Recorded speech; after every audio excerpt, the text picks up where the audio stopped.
capítulo 4, versículo 23, Hechos de los Apóstoles.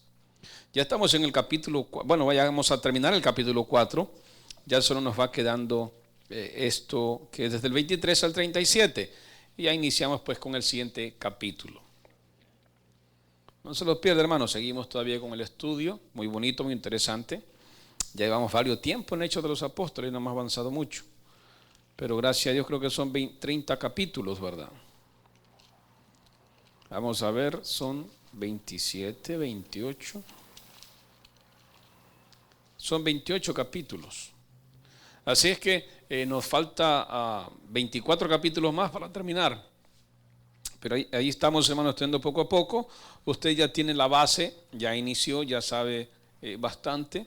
Y poco a poco vamos a ir introduciéndonos más. Solo disponga su vida, su corazón y su mente para entender la palabra de Dios. Versículo 23 dice de la siguiente manera, lo leemos en el nombre del Padre, del Hijo y del Espíritu Santo. Y puestos en libertad vinieron a los suyos y contaron todo lo que los principales sacerdotes y los ancianos les habían dicho. Y ellos, habiéndolo oído, alzaron unánime la voz a Dios y dijeron: Soberano Señor, tú eres el Dios que hiciste el cielo y la tierra, el mar y todo lo que en ellos hay. Que por boca de David tu siervo dijiste: ¿por qué se amotinan las gentes y los pueblos piensan cosas vanas? Se reunieron los reyes de la tierra y los príncipes se juntaron en uno contra el Señor y contra su Cristo. Porque verdaderamente se unieron en esta ciudad contra tu santo Hijo Jesús, a quien ungiste, Herodes y Poncio Pilato con los gentiles y el pueblo de Israel, para hacer cuanto tu mano y tu consejo habían antes determinado que sucediera. Y ahora, Señor, mira sus amenazas y concede a tus siervos que con todo denuedo hablen tu palabra. Mientras extiendes tu mano para que se hagan sanidades y señales y prodigios mediante el nombre de tu santo Hijo Jesús.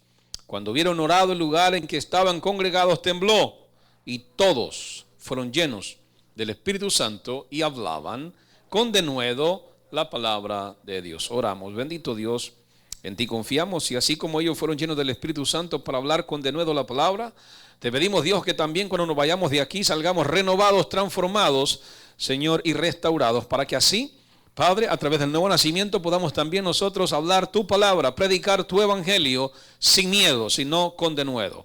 Pero eso solo lo puede hacer, Señor, el Santo Espíritu que tú nos has dado. En el nombre de Cristo te bendecimos y agradecemos, Dios. Amén y amén. Pueden tomar asiento. Bien, mis amados hermanos, el cristiano promedio desea de alguna manera percibir el ser lleno del Espíritu Santo. Y claro, permanecer así, ¿no? Todo cristiano deseara tener perenne la llenura del Espíritu Santo. O sea, estar allí lleno siempre. Lastimosamente algunos dicen de que la llenura depende de mí, no de mi esfuerzo, pero de mi entrega al Señor, de mi disposición, de el morir yo y que Él pueda crecer en mí, del dejar que Dios haga la obra en mí, y aunque hayan deseos, poderlos mitigar y tapar y ahogar. Pero muchos desearan. Ahora la pregunta es: ¿por qué los cristianos anhelan ser llenos del Espíritu Santo? O sea, ¿qué les motiva?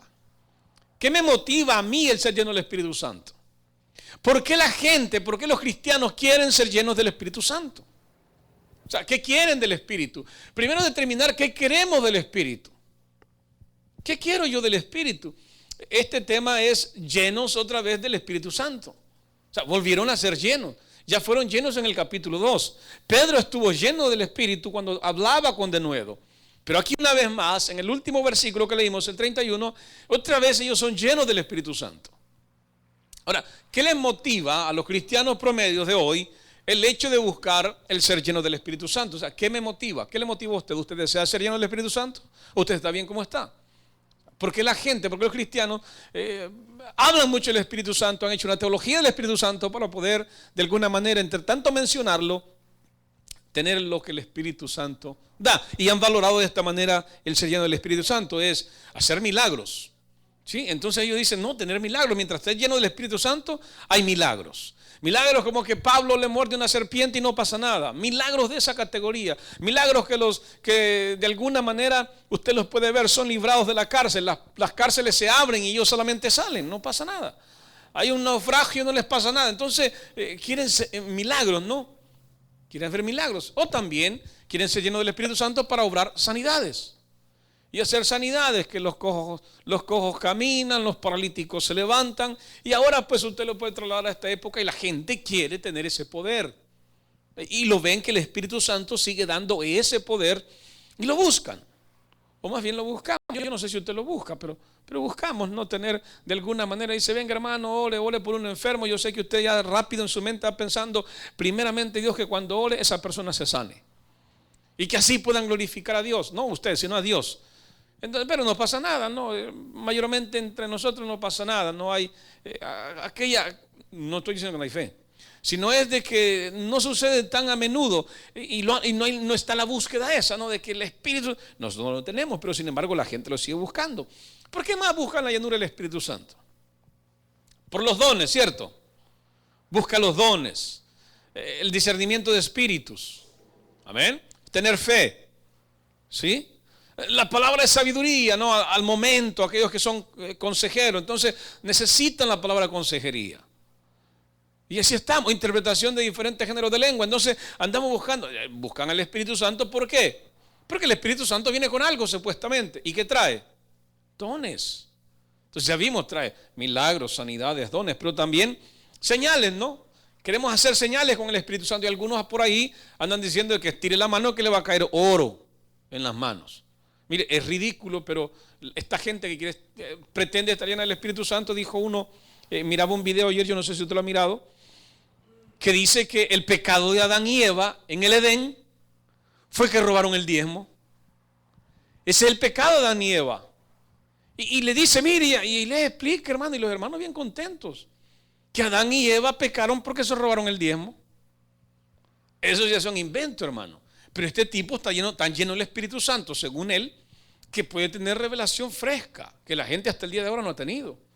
Entonces la revelación fresca es que ustedes no entienden, la gente no entiende, los pastores no entienden, el mundo entero y el cristianismo no entiende que lo que sucedió en Edén con el pecado de Adán y Eva fue que se robaron el diezmo. Es ridículo. Entonces, y van buscando las señales, ¿no? Y esas son las señales que ellos empiezan a dar. ¿Por qué? Porque el tipo se autodenomina apóstol. Entonces tiene que tener algo más grande que los pastores.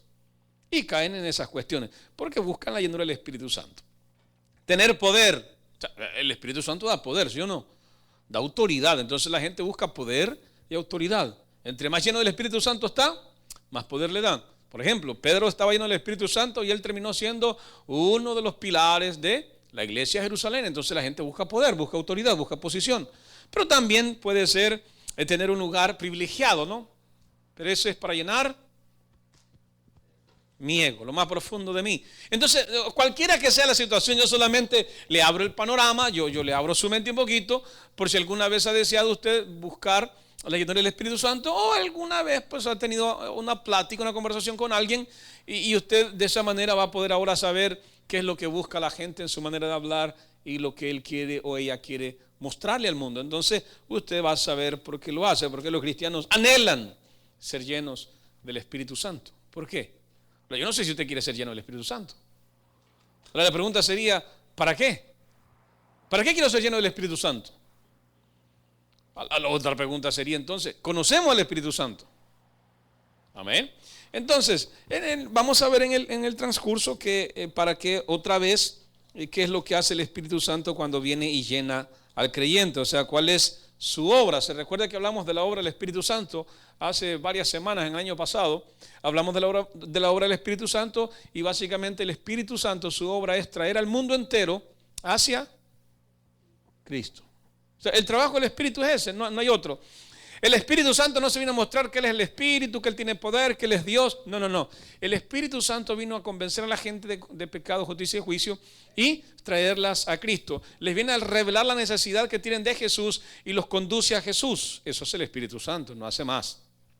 y entre su obra pues hay algunas cosas que sella al creyente, da fuerza al creyente, le ayuda, lo anima, hay muchas cosas, pero su enfoque principal es llevarlo a Cristo, sostenerlo hasta que Cristo venga, o al menos hasta que Cristo lo llame a su presencia. Entonces el Espíritu Santo es su trabajo, lo agarra, lo sella, lo trae a Cristo y lo va sosteniendo hasta que el día pues de su partida llegue, o hasta que Cristo venga por su iglesia. Entonces vemos que hay esa serie tal vez de deseos o algo que me motiva a buscar ser lleno del Espíritu Santo. Usted sabrá cuál es la suya. El versículo 23 que leíamos, dice la Biblia, y puesto en libertad. Recuerde, hubo algo que el Sanedrín ya no pudo hacer, y el Sanedrín ya no pudo condenarles. ¿Por qué? La gente estaba adorando a Dios, la gente estaba glorificando a Dios. Entonces, ¿y cómo los condenamos si a la gente pues los tiene de alguna manera por profeta? Ha habido una señal, y ahí estaba el tipo que había sido sanado. ¿Cuántos años tenía? Más de 40 años, o sea que no era un jovencito, no era un niño que estaba mintiendo, era una persona que habían visto durante más de 40 años, quizás sentado allí en la puerta de la Hermosa pidiendo dinero. Entonces ellos lo pusieron en libertad porque no hubieron cargos contra ellos, o sea, no habían cargos. Pero de alguna manera, como no hay cargos, hay que hacer algo. ¿Qué hicieron ellos? El versículo 18 del 4 dice, vea conmigo, y llamándolos, les intimaron. O sea, y miramos que intimarles, ¿no? Era ejercer a base de coerción, basado en la autoridad que ellos tenían, que no eran militares, pero por ser el alto rango de lo que era lo religioso, entonces ellos tenían el gobierno sobre todos los judíos. Pero las leyes de asesinato y todas estas cuestiones solo las tenía Roma, solo tenían los romanos, pero ellos podían hacer azotar, encarcelar, eso lo podían hacer ellos, con los judíos solamente, no con los romanos. Entonces vemos que los intimaron. ¿Y sobre qué les intimaron? ¿Qué les dijeron que no podían hacer? Hablasen ni enseñasen ¿de quién? De Cristo. Entonces la intimación es, la coerción es, no van a volver a hablar de Cristo Jesús a nadie, y no van a volver a enseñar de Cristo Jesús a nadie. Pero vemos la respuesta, ¿no?, de los apóstoles. Sí, ellos tienen una respuesta y no tienen que pensarlo dos veces. Entonces, puestos en libertad, vinieron a los suyos y contaron todo lo que los principales sacerdotes y los ancianos les habían dicho. Una cosa muy importante es que después de la tormenta que ellos tuvieron, hicieron algo que mire, la Biblia no dice que después de salir de la cárcel se fueron a sus casas. La Biblia no dice, y puestos en libertad vinieron a las casas de ellos y se fueron a sus hogares. Primero, ¿dónde estaban? ¿Dónde estaban ellos? ¿Dónde pasó todo esto? En Jerusalén. ¿De dónde mayormente eran los discípulos? Eran de Nazaret, eran de Capernaum.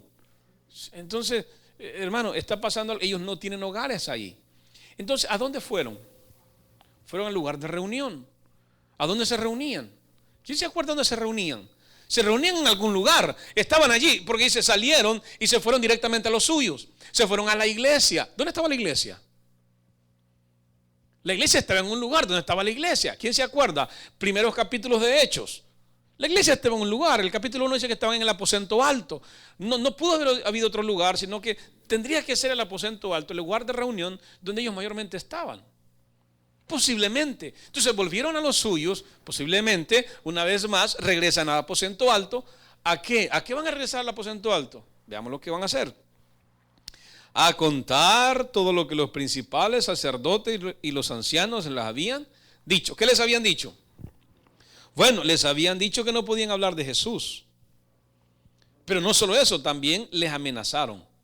No solo les dijeron no pueden, pero también los amenazaron. El versículo 21 dice, ellos entonces les amenazaron y los soltaron, no hallando ningún modo de castigarles por causa del pueblo, porque todos glorificaban a Dios por lo que se había hecho. Entonces vemos que ellos regresan a donde están los suyos, llamémosle iglesia, llámenle como usted quiera, pero es el lugar de reunión donde Dios se encuentra. El más nuevo que tenemos, bueno, el que viene contándose anteriormente, ya sabemos el aposento alto, no hay otro lugar de reunión, entonces probablemente volvieron al aposento alto donde estaban reunidos también todos y además las mujeres. Más adelante vamos a ver que, posiblemente, según los historiadores y algunos teólogos, quién pudo haber sido la persona dueña de la casa que se encontraba en el aposento alto. Entonces lo vamos a ver quién era, pero eso lo vamos a hacer más adelante. Dicen que fue la mamá de Juan Marcos, eso está acá en la Biblia. Ahí lo vamos a encontrar. Entonces, basado en esto, vemos que ellos lo primero que hacen, hermanos, es ir a compartir con sus hermanos lo que ha sucedido, que es lo que le han pedido. Ahora, aquí podrían haber dos cosas, ¿no? En este caso, y es que los discípulos, al escuchar lo que les habían ya dicho, era que tuvieran ahora de aquí en adelante temor. Y se preocuparan. Por ejemplo, yo vengo y les digo, hermanos, ¿qué creen? El Sanedrín completo, el concilio completo, nos acaba de arrestar, nos metieron en la noche, ahí estuvimos, cuando amaneció, ellos nos llamaron y estuvimos frente a ellos y empezaron a tirar los cargos allí, y al darse cuenta que no tenían nada contra nosotros, nos prohibieron que no habláramos de Jesús, que no enseñáramos de Jesús, y nos amenazaron que si lo hacíamos, las consecuencias quizás eran como las de Cristo. Así que, pues ahí está, hermano, eso es lo que me dijeron. Mira, ahora, ¿qué haría usted? ¿Usted se aflige, se atemoriza o toma valor? Eso es lo que hay que pensar. Está en un momento difícil, acaban de matar a Jesús y ahorita los están atemorizando a ellos. ¿Qué haría usted? ¿Se alegra? ¿Le daría, no hombre hermano, tenga fe, vamos hacia adelante, la fe en Cristo? No es que no tiene trabajo, es que le están diciendo que lo van a matar, es que lo van a meter a la cárcel, es que lo va a perder todo. Lo va a perder todo.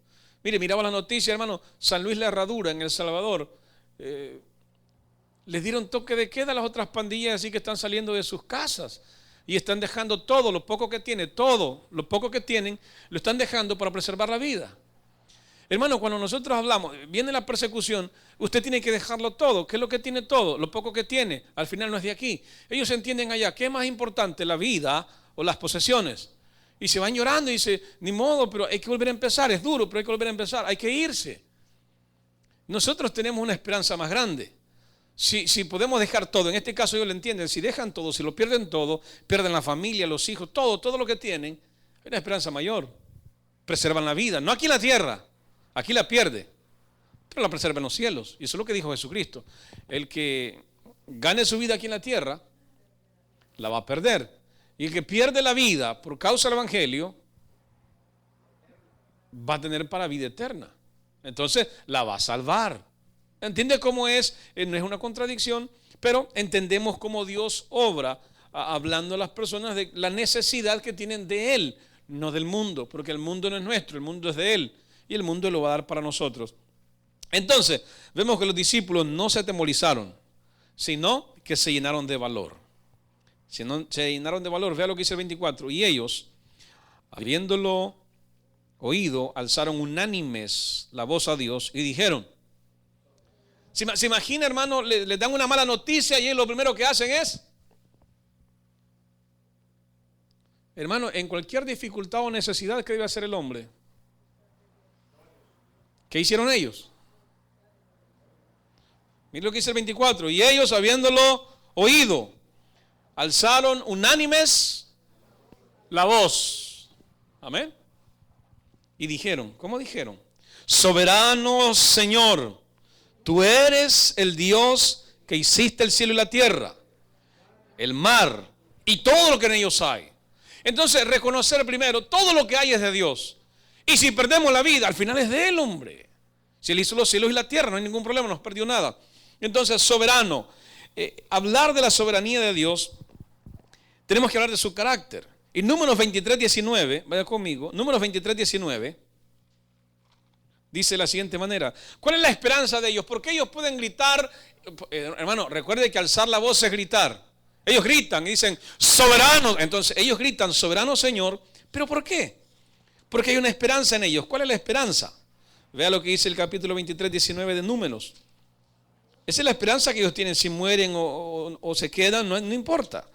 Al final hay una esperanza de vida eterna. Y el 19 dice, Dios no es hombre para que mienta, ni hijo de hombre para que se arrepienta. Él dijo y no hará. Habló y no lo ejecutará. Entonces hay una confianza de ellos porque el carácter de Dios es inmutable. Dios no cambia. Vaya conmigo Hebreos 6:18. Dios no cambia. Y esa es la esperanza que debemos tener en la soberanía de Dios. En su carácter, Él no cambia. Él se mantiene. Entonces las cosas, si Él habló, Él va a hacer. Hebreos 6:18. Me da un amén si lo tiene. Dice la Biblia. Para que por dos cosas inmutables, en las cuales es imposible, ¿qué es? No, pero, ¿qué es? Es imposible. Dios no miente. Y si Él dijo que los salva, los salva. Y si Él dijo, los resucita, los resucita. Entonces la esperanza de ellos es buena, hermano, no está perdida. Por eso cuando se dan cuenta de lo que han dicho los hombres, lo que dijeron los gobernantes, lo que dijo el Sanedrín, rápidamente ellos alzan su voz y dicen, soberano Dios, soberano Señor, dueño de todo, el que hizo el cielo y la tierra. Entonces es magnífico, es maravilloso. Y Él sí cumple la palabra, los seres humanos no. En las películas nomás se mira, ¿no?, que el hombre cumple la palabra. En las películas le dice, no te preocupes, te doy mi palabra que te voy a proteger siempre. Y usted mira que hace lo imposible hasta que salva a la persona y sí cumplió su palabra. La vida real no es así, ¿no? ¿Cuántas veces usted ha prometido y no ha cumplido? ¿Cuántas? Que yo te prometo, que yo esto, que a los humanos. Y imagínese a Dios, yo te prometo. Hay un canto que los hermanos cantan que dice, te prometo servirte. Y usted lo canta, pero no se mira nada. Te prometo servírteles hasta el fin de mis días. Hermano, esas son declaraciones que usted hace. Inconscientemente, conscientemente, yo no sé. O no le gusta hacerla, es su cuestión. Pero hermano, el que la hace no sabe lo que está diciendo. ¿Cuántas veces prometemos no cumplimos? En este caso, lo que Dios promete, lo cumple, hay una esperanza. La Biblia dice en dos cosas que Dios es inmutable, en las cuales es imposible que Dios mienta. Tengamos un fortísimo consuelo, los que hemos acudido para asirnos de la esperanza puesta delante de nosotros, la cual tenemos como segura y firme. Oiga bien cómo habla el escritor. Ancla del alma y que penetra hasta dentro del velo, donde Jesús entró por nosotros como precursor, hecho sumo sacerdote para siempre según el orden de Melquisedec.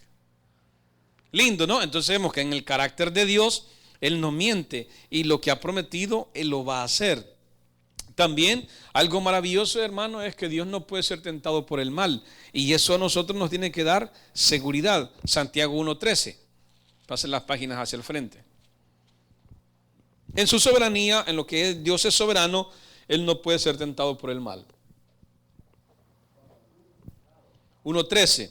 Cuando alguno es tentado, no diga que es tentado de parte de Dios, porque Dios no puede ser tentado por el mal, ni Él tienta a nadie.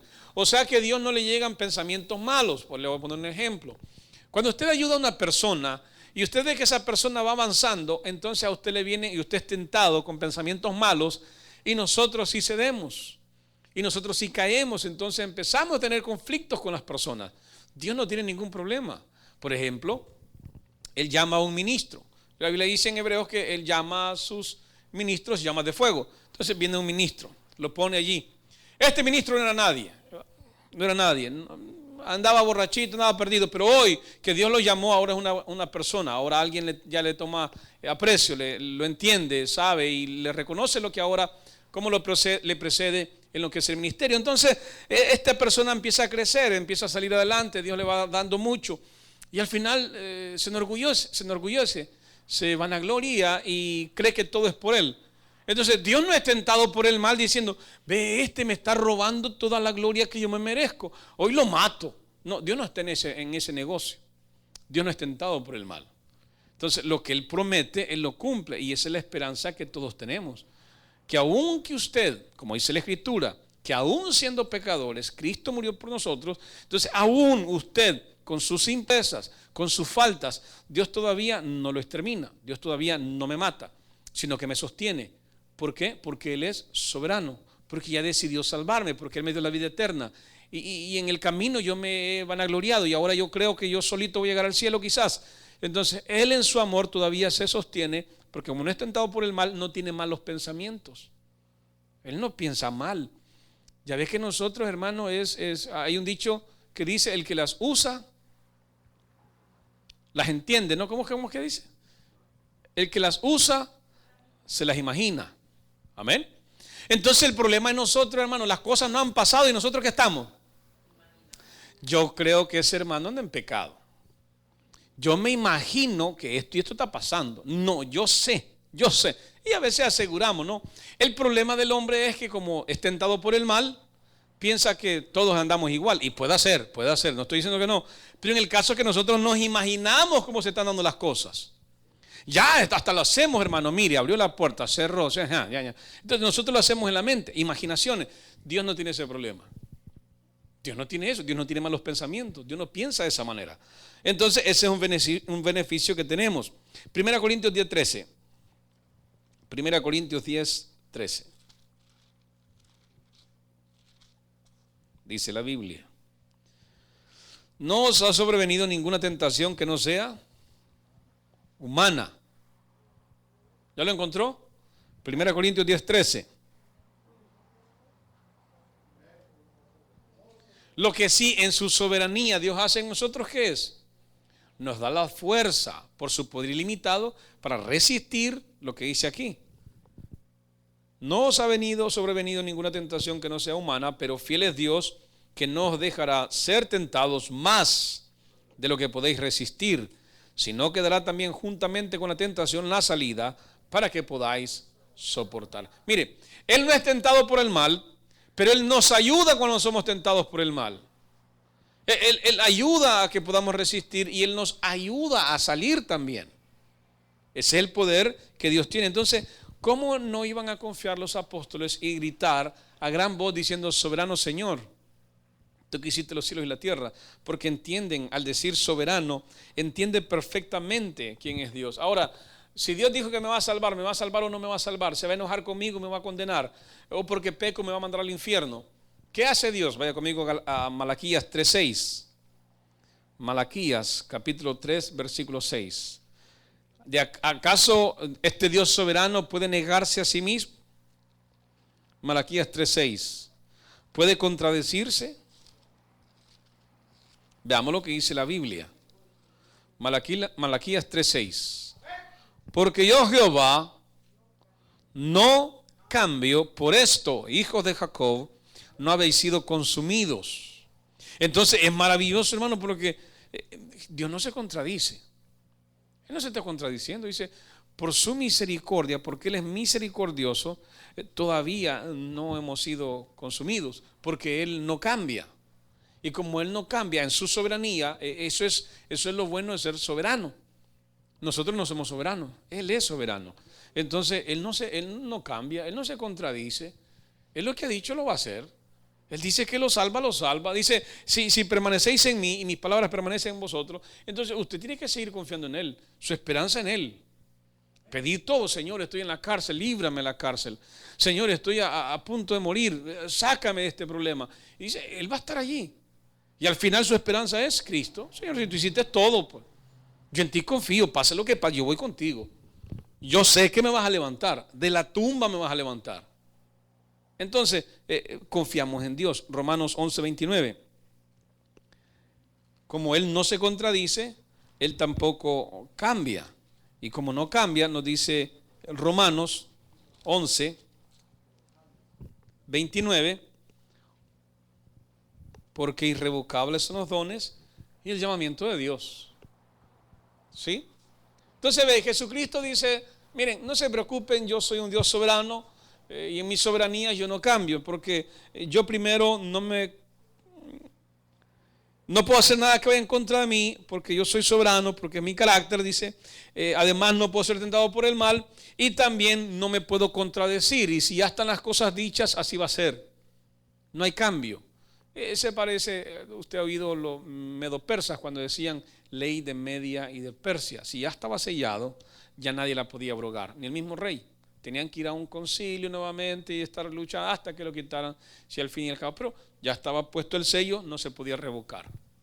Era algo irrevocable. Entonces las palabras de Dios, es importante reconocer que Él no cambia y no va a pasar nada con usted, porque los dones son irrevocables. Pero eso sí, recuerde, una cosa muy importante reconocer es, si el don yo lo tengo, o sea, si Él me llamó, si yo estoy allí adentro, si yo soy parte de Él, entonces es irrevocable el llamamiento, es irrevocable el don. Pero eso es para aquellos que están dentro ya del Evangelio. Entonces, si usted y yo estamos dentro del Evangelio, estas son palabras de esperanzas para nosotros.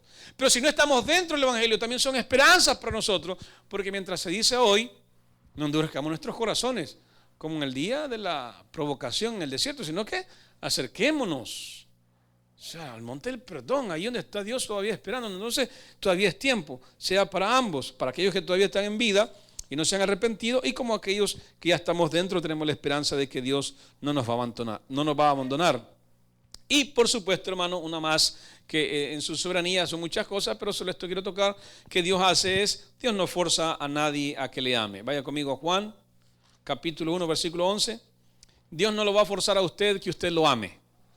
Usted podría pensar y decir, bueno, si Dios es soberano, ¿por qué no me hace que yo lo ame? Dios no va a hacer eso en usted. Si usted no lo ama, no lo ama y ya, pero Él no lo va a forzar. Versículo 11.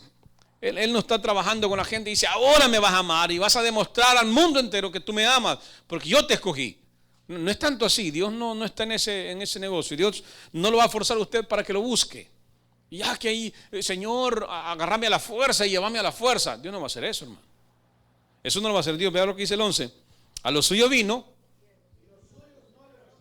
Bueno, ¿cómo es que a los suyos vino? Es como que usted llega, el hermano llega a trabajar a la casa, encuentra a la esposa y a los hijos y lo que espera es que lo reciban, ¿no? Y lo que le dice es, hey, te equivocaste de casa, fuchi. Ya aquí está Sancho, vaya, que te vaya bien. Es lo que menos espera, ¿no? Es lo que menos esperaría. Entonces Jesús vino, se acercó a los suyos y los suyos que le dijo, oye, vete, nosotros tenemos a nuestro Moisés. Vete, no te queremos. Eso es lo que dice la Biblia. Entonces Jesús los forzó a que lo amaran y lo siguieran y lo buscaran. Por eso dice, a los suyos vino y los suyos no le recibieron. Mas a todos los que le recibieron, a los que creen en su nombre, les dio potestad de ser hechos hijos de Dios, los cuales no son engendrados de sangre, ni de voluntad de carne, ni de voluntad de varón, sino de Dios. Entonces vemos que Dios no está forzando a nadie, sino es aquellos que lo recibieron, aquellos que le dijeron, claro que sí, Señor, tú eres mi Dios, tú eres el Mesías, tú eres el que nosotros esperamos. Entonces a ellos les dio la potestad, el poder, la autoridad, el galardón de ser llamados hijos de Dios.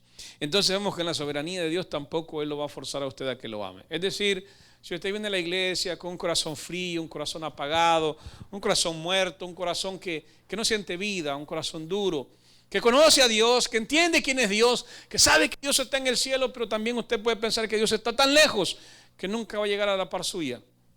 Entonces, en esa cuestión usted se ha endurecido y estamos viviendo la vida de una manera como que si nosotros fuéramos soberanos, que hacemos lo que queremos, cuando queremos y de verdad cuando podemos. Entonces, eso puede generar en usted el desánimo, el ya no buscar a Dios. Y Dios no lo va a forzar, hermano. Dios no me va a forzar a mí a buscarle. Me voy a mi casa, no hago nada, vivo como quiero, no oro, no leo la Biblia. Dios no me va a forzar. Dios no me va a forzar. A veces quieren que el pastor ande siguiendo a la gente y lo force, hermano, ore, lea la Biblia, véngase, ponga de rodillas. No, hermano, si ni Dios mismo lo forza a usted, ¿por qué hay que andarlo forzando? Y hay que andarle ejerciendo una gran... No, hermano, si Dios no está en ese business, lo podemos ver, Él es soberano. Y Él no se mete en eso.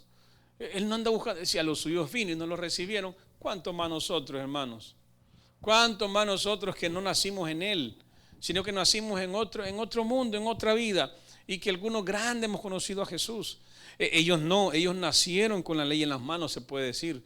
Los judíos traían las tablas de la ley, conocieron por Moisés. Dios se lo dio, Dios le dio el tabernáculo, le dio todo. Venía de la mano de Dios. Nosotros, hermano, ¿de dónde?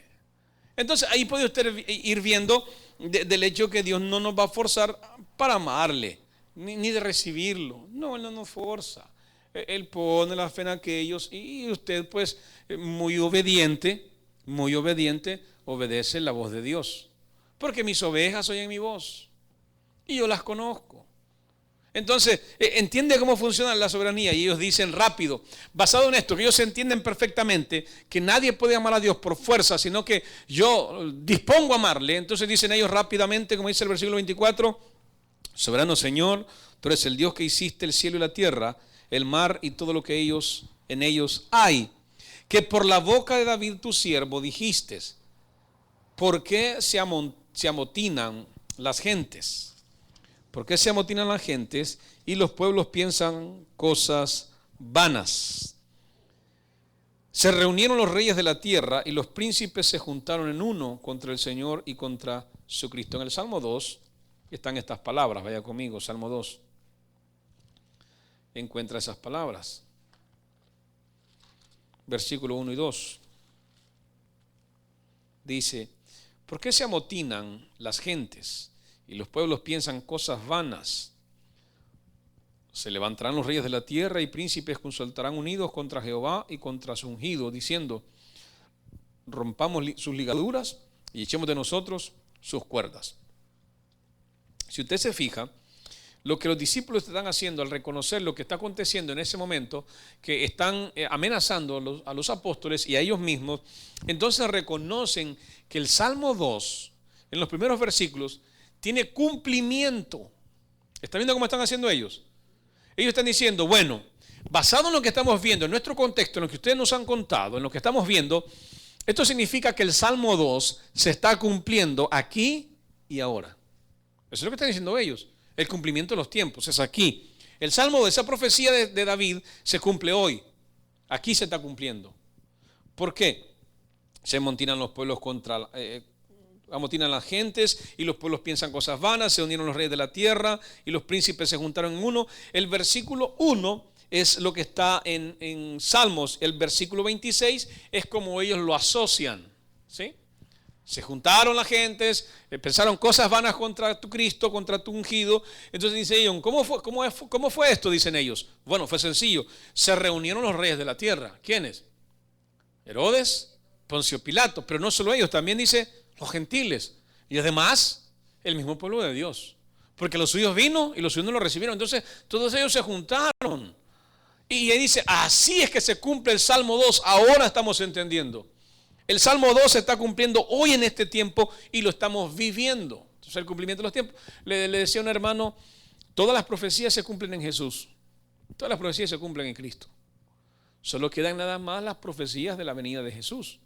Esas son las que no se han cumplido. Pero ahí todas las profecías del Antiguo Testamento y aquellas que tienen el que le llaman el doble cumplimiento, que podría ser un cumplimiento preciso, esas todavía no, pero el resto, hermanos, se cumplen en la venida de Jesús, su nacimiento, su crucifixión y ascensión. Ahí se cumplieron todos y ellos lo están dando a manifestar. Aquí se cumplió, dice, se reunieron los reyes de la tierra, los príncipes se juntaron en uno contra el Señor y contra su Cristo, porque verdaderamente se unieron Poncio Pilatos, se unieron en esta ciudad contra tu santo Hijo Jesús, a quien ungiste Herodes y Poncio Pilato con los gentiles y el pueblo de Israel. 28. Vea que en el 28 dicen ellos, después de determinar que el Salmo se ha cumplido y ellos lo están viviendo, el 28 dice, para hacer cuanto tu mano y tu consejo habían antes determinado que sucediera. ¿Qué están diciendo ellos? Bueno, Jehová, nos damos cuenta que tú eres tan soberano, que en tu soberanía ahora estamos viendo que el Salmo 2 se ha cumplido aquí, porque ya te crucificaron y ellos lo hicieron así como dice el Salmo, y estamos viendo, Jesús, que en tu soberanía todo esto ya estaba antes determinado que así tenía que ser. Porque tú eres soberano y tú lo decidiste que fuera así. En tu presencia así es. Aquí está, lo estamos viviendo. Fíjese que ellos cómo entendían la soberanía de Dios, hermano. Facilito. Ahora, claro, el maestro había estado con ellos, ¿no? Entendían la soberanía perfectamente de Dios. El Espíritu Santo está con ellos. Ahora entienden las cosas. ¿Por qué? Porque es necesario que yo me vaya, dijo Jesús, para que el Espíritu Santo venga y les enseñe todas las cosas que oyere de mí y de mi Padre. Y también el Espíritu Santo cuando venga les ayudará a recordar todas las cosas que yo les he hablado. Entonces el Espíritu Santo está haciendo todo y ellos van entendiendo, van comprendiendo, todas las cosas se hacen más frescas y ellos van despertando y dice, ahora entendemos cómo son las cosas, ahora entendemos que Dios es soberano porque Él ya lo había planificado con el Cristo. Y hoy lo estamos viendo el cumplimiento de cada cosa, lo que antes no percibíamos, ahora lo podemos percibir. Esto estaba determinado por el consejo, dice, esto estaba determinado que sucediera en el capítulo 2:23, siempre de Hechos, dice la Biblia, a este entregado por el determinado consejo y anticipado conocimiento de Dios, prendisteis y matasteis y por mano de inicuos crucificándole. El 8:29 de Romanos, hablando siempre de la soberanía de Dios, 8:29 de Romanos, dice, porque a los que antes conoció también los predestinó para que fuesen hechos conformes a la imagen de su Hijo, para que Él sea el primogénito entre muchos hermanos. También esto es la soberanía de Dios. Ellos dicen, Señor, nos elegiste para esto. Tú has hecho todo. Es que es un reloj, todo va funcionando. Todo está cayendo en su lugar. Hasta nosotros. Nos hiciste conforme a tu Hijo, entonces ahora nosotros lo entendemos perfectamente. Ahora, yo no sé si usted va entendiendo cómo ellos están armando el rompecabezas y lo van conociendo y se van dando cuenta de lo que Jesús ha hecho y cómo Dios ha planificado todo, que es un plan tan perfecto, pero tan perfecto que no tiene errores, ningún error.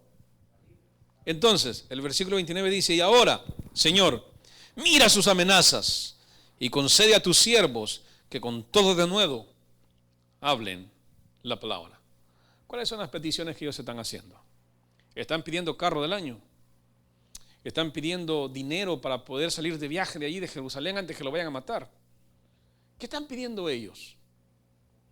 Señor, viendo todo lo que está pasando y que ahora nos han amenazado, porque vea como dice el 29, dice, y ahora Señor, mira sus amenazas. ¿Cuáles son las amenazas?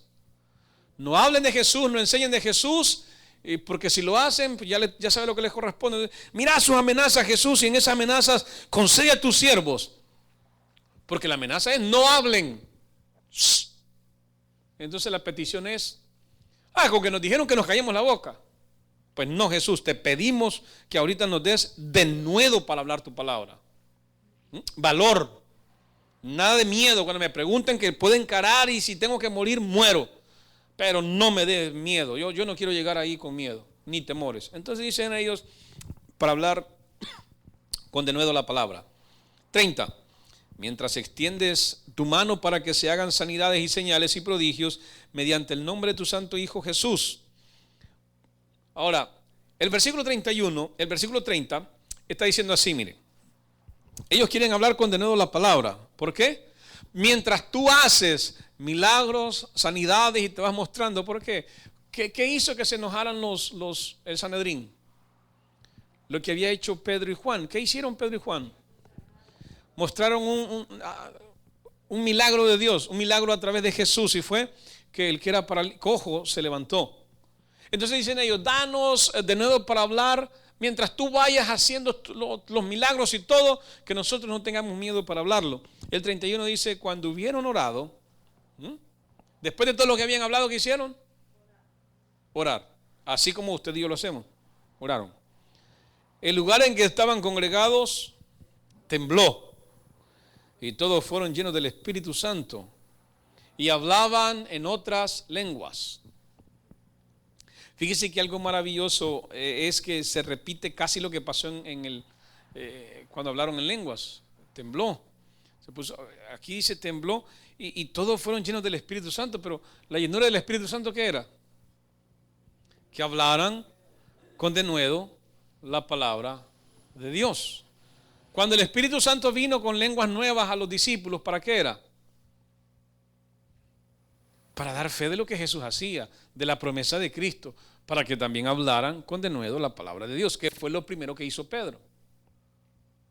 ¿Se puso a hablar en lenguas? No, se paró y empezó ¿a qué?